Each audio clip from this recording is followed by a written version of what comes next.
Testing. Okay. So yeah, it's a lovely place, and even if you get a position or offer somewhere else, you sometimes don't want to even leave Santa Cruz. So it's great to be back, and it's nice to start out this meeting. This is always a pleasure to participate in every year.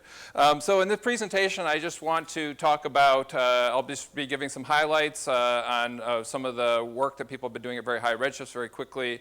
Just stay the field, but mostly I'm going to be trying to talk in this presentation about. Actually trying to get better physical constraints on the properties of galaxies at very high redshifts. A lot of times it's high redshift galaxies, a lot of times just counting objects, and so I'd like to talk about this. A lot of this, the presentation I'm giving is partially a lot of what Mara was going to present, but I think that some of it's actually pretty interesting, so I'm going to actually talk about some of the stuff he's been doing mostly. So basically, just to quickly start out, where are we on high redshift? We keep on pushing out to the higher and higher limits in terms of the current constraints. Is there a pointer here somewhere? Let's see. Anyway, do we see where? It kind of plugs into your laptop. Okay, yeah, that's just, okay. So yeah, we're continuing to push out to, let's see. Yeah, it doesn't, okay. So, is this, anyway, let's just see how this goes for a while, how long this pointer works. Okay, so we keep on pushing out to higher and higher redshifts. Currently, the spectroscopic redshift is this continuum break object from Pascal-Oesch. Basically, this it also agrees with photometric redshift. This is currently the rate. This is from a Grism spectrum. And for spectroscopic redshifts, this one from, in terms of alignment alpha redshift, it was previously this one from Adi-Zatrin. Now, in terms of line detections, now there's this very nice detection of O3 with ALMA, this O3 line, and showing you what ALMA can do. And ALMA's actually been doing quite a bit of work in terms of trying to measure distances and actually study the physical properties of very distant objects. Here's a bunch of lines that have been detected and very high redshift objects. In terms of census and getting larger and larger numbers of objects, we continue to do better. This is a recent effort by myself, basically in terms of combining lots of different data sets, over 900 objects at roughly redshift 9, stretching from very bright objects found over very wide area fields to very faint objects found over fields like the Hubble Frontier Field. So again, you can get a very nice census from these sorts of data sets. Basically, even at redshift 9 to 10, you can start getting samples approaching almost 100 objects, again, from a wide variety of different data sets. And so in terms of just overall census, we're starting to, just from HST alone, we're able to get more than approaching around 15,000 objects at redshift 4 and higher.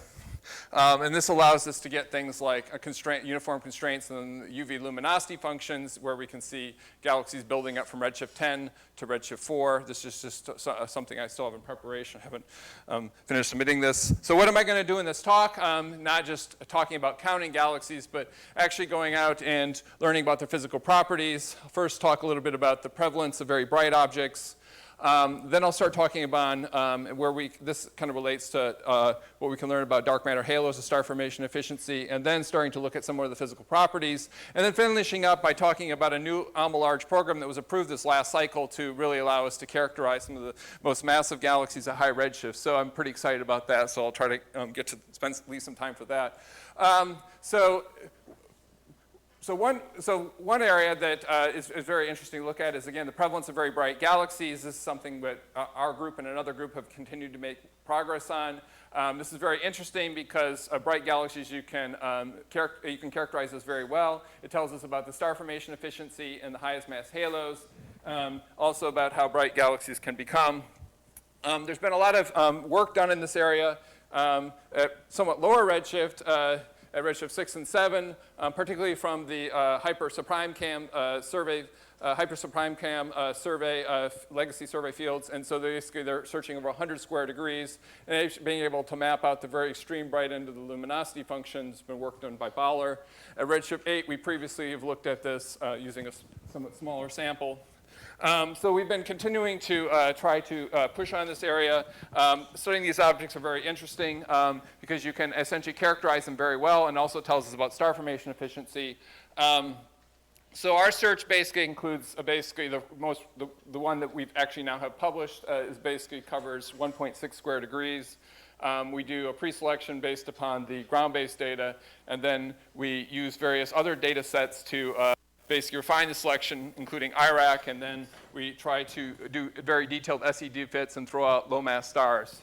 And so if we do that, our latest paper, which was just recently accepted, basically I think it was 1 or 2 days ago, maybe over the weekend, or, is basically this selection where we have on order 16 objects over the ultravista field. Here are various detailed SED fits to these objects. They're P of Z's. Everything is pretty robust. Most of the sources are pretty robust. And then you can use this to essentially map out the extreme bright end of the luminosity function.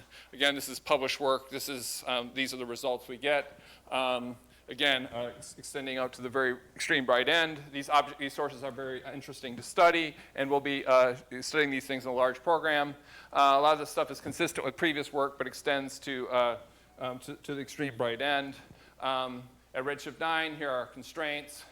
So again, these are, you can see that there's roughly some evolution between redshift 8 and 9.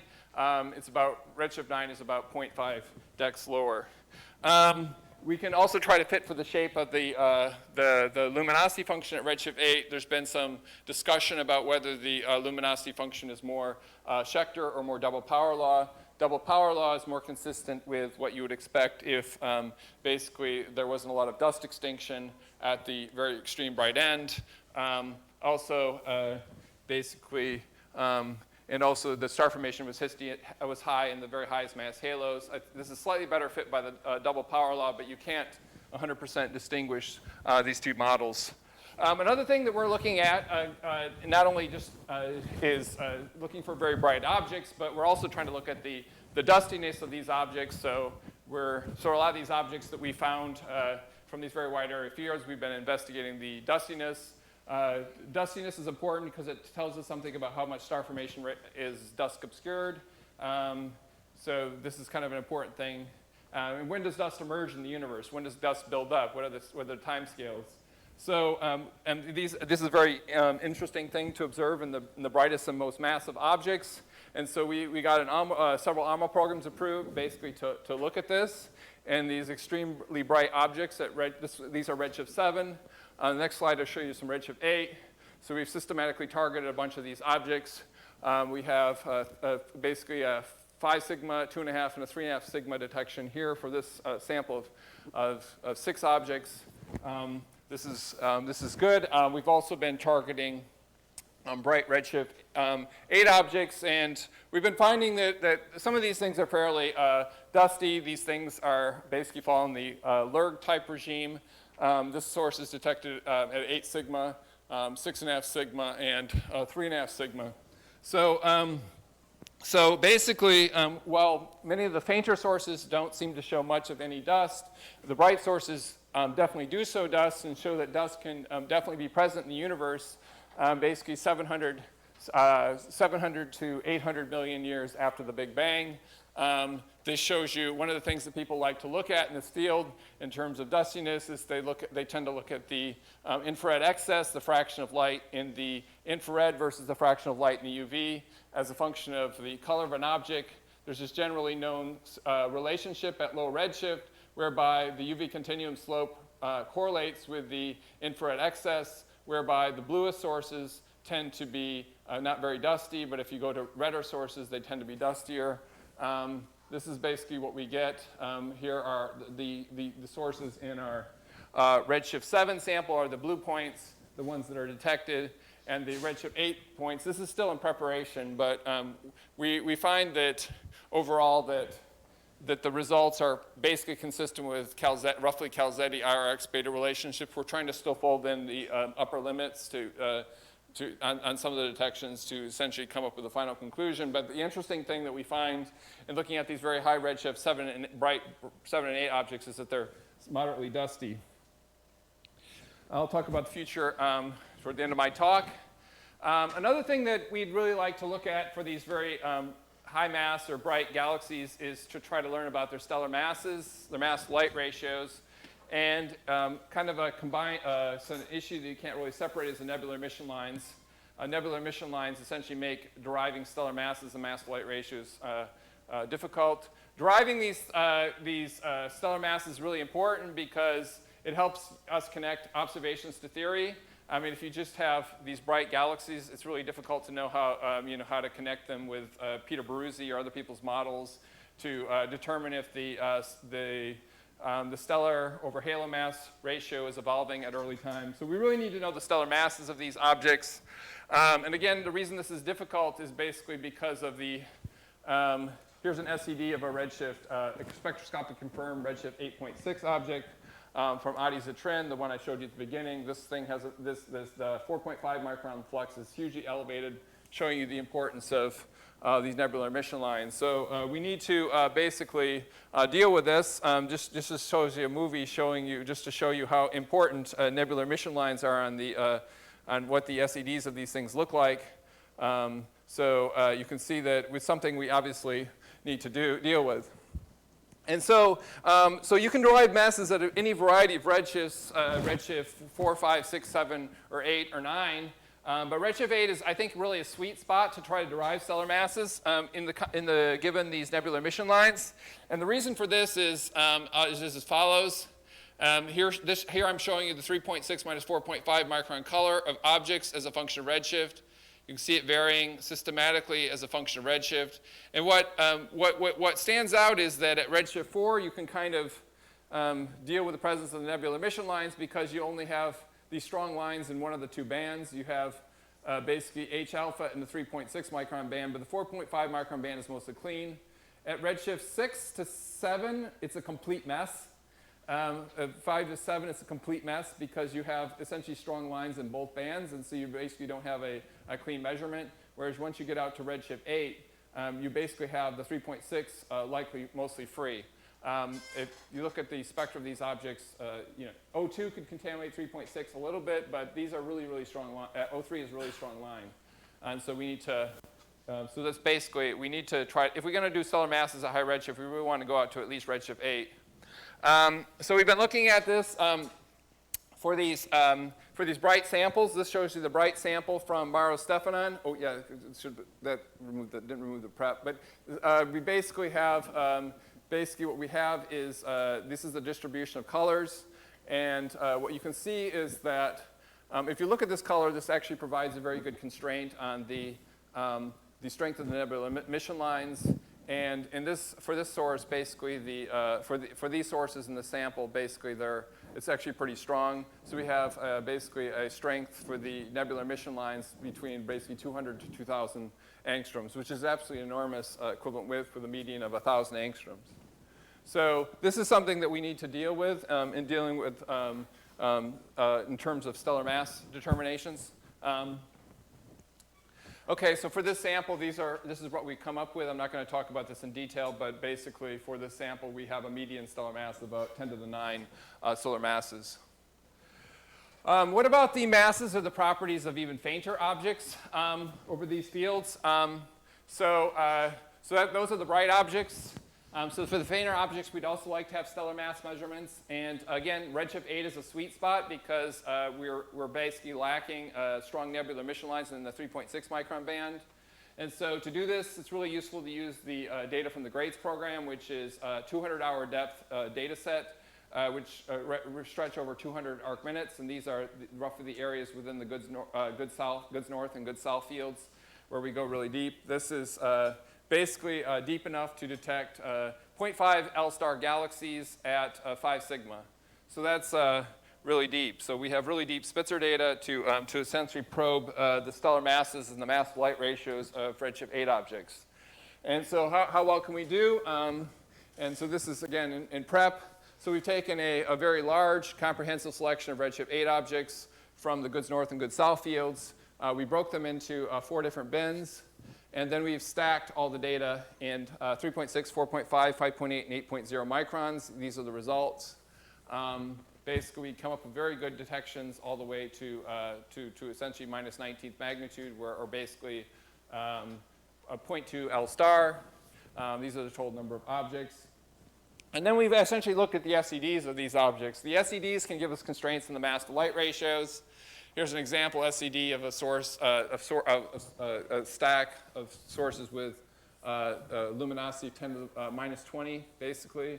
And what you can notice looking at this is that this source, this SED, basically shows no Balmer break, which suggests that the age of these galaxies at redshift 8 are actually very low.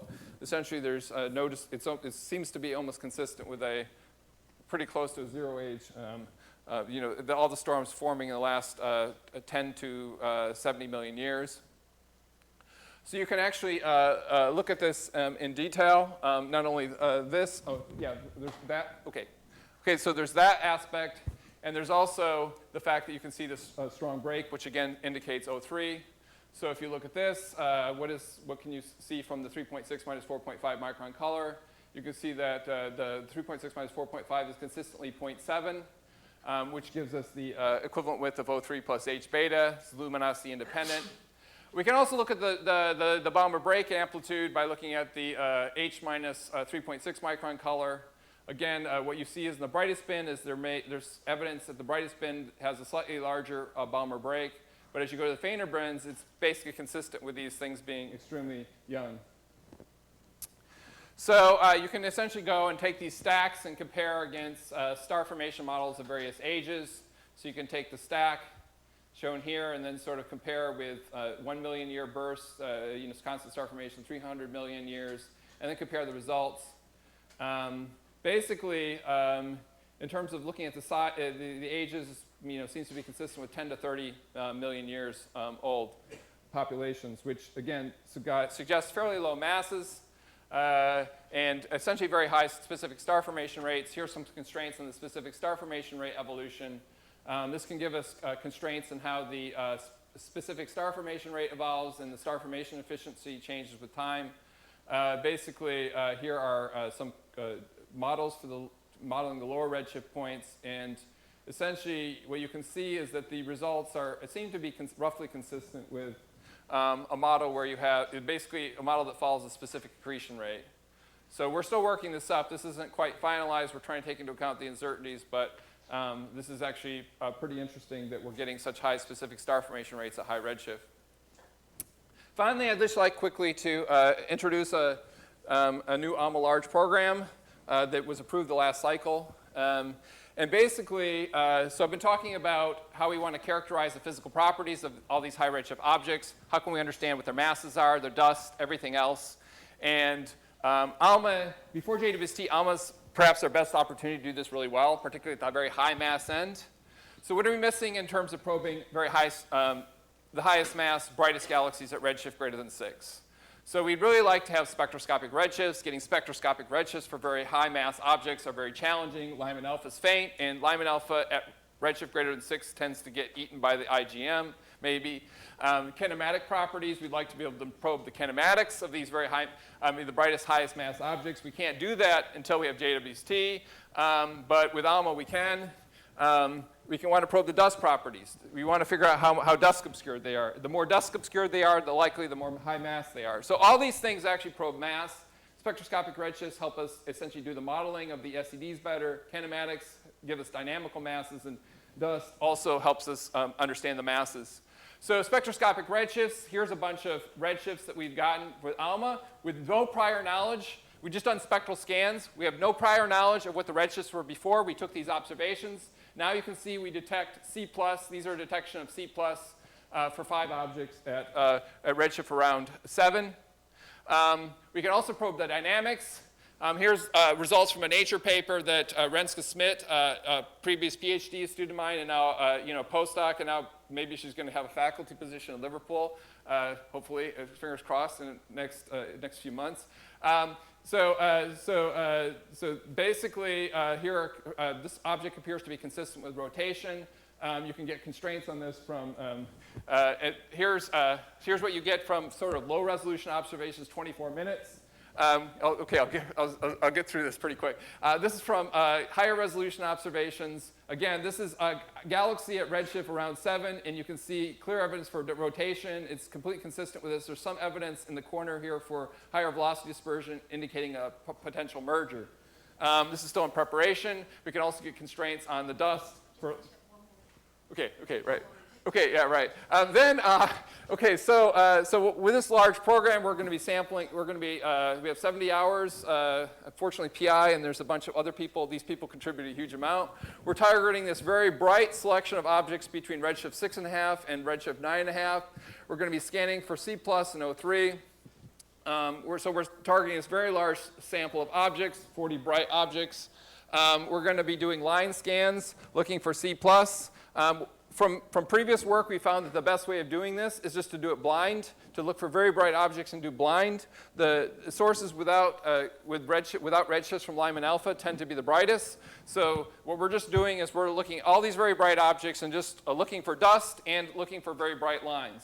And so these are 5 objects that we found lines in. We're hoping to scan this entire region for lines from basically 40 objects. At very high redshifts, we're using O3 because it's more efficient given the properties of ALMA. So expect 25 bright lines, C+ and O3 in this range, basically in the next 1 to 2 years.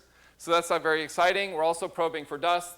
So we can probe basically into the LERG regime. So we're targeting 40 objects, and we should increase the number of dust detections in this range by basically a factor of 4. So we can essentially should have a very good constraints on how dust builds up in the early universe. So I think this is a very exciting program.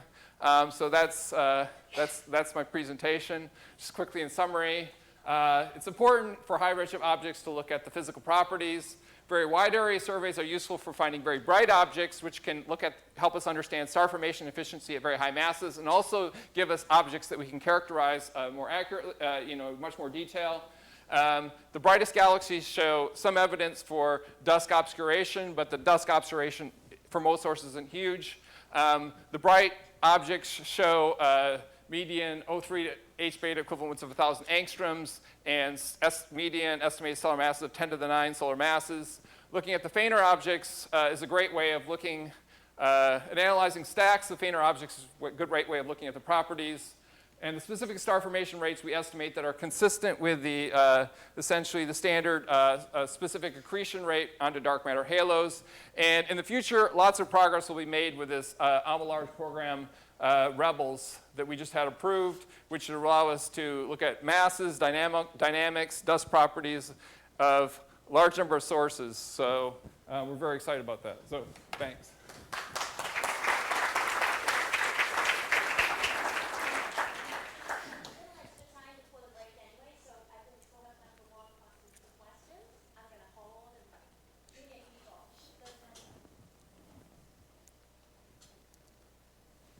There's no question.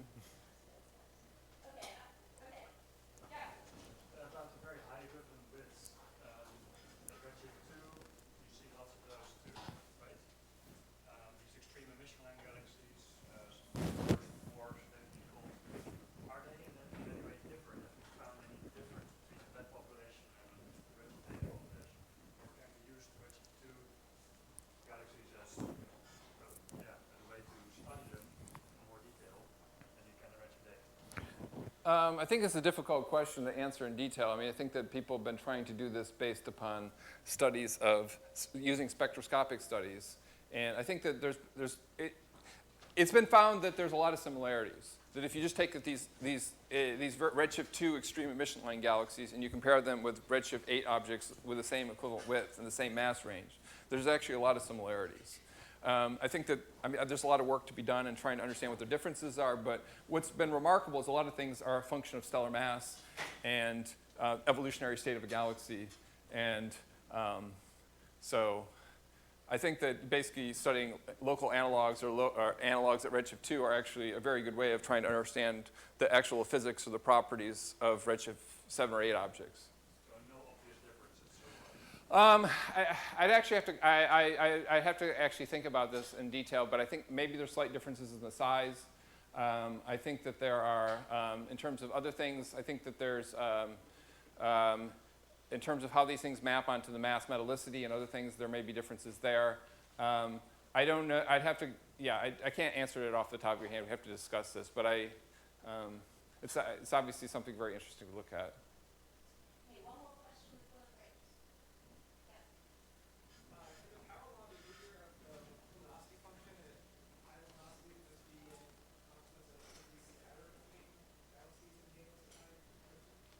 Would you, I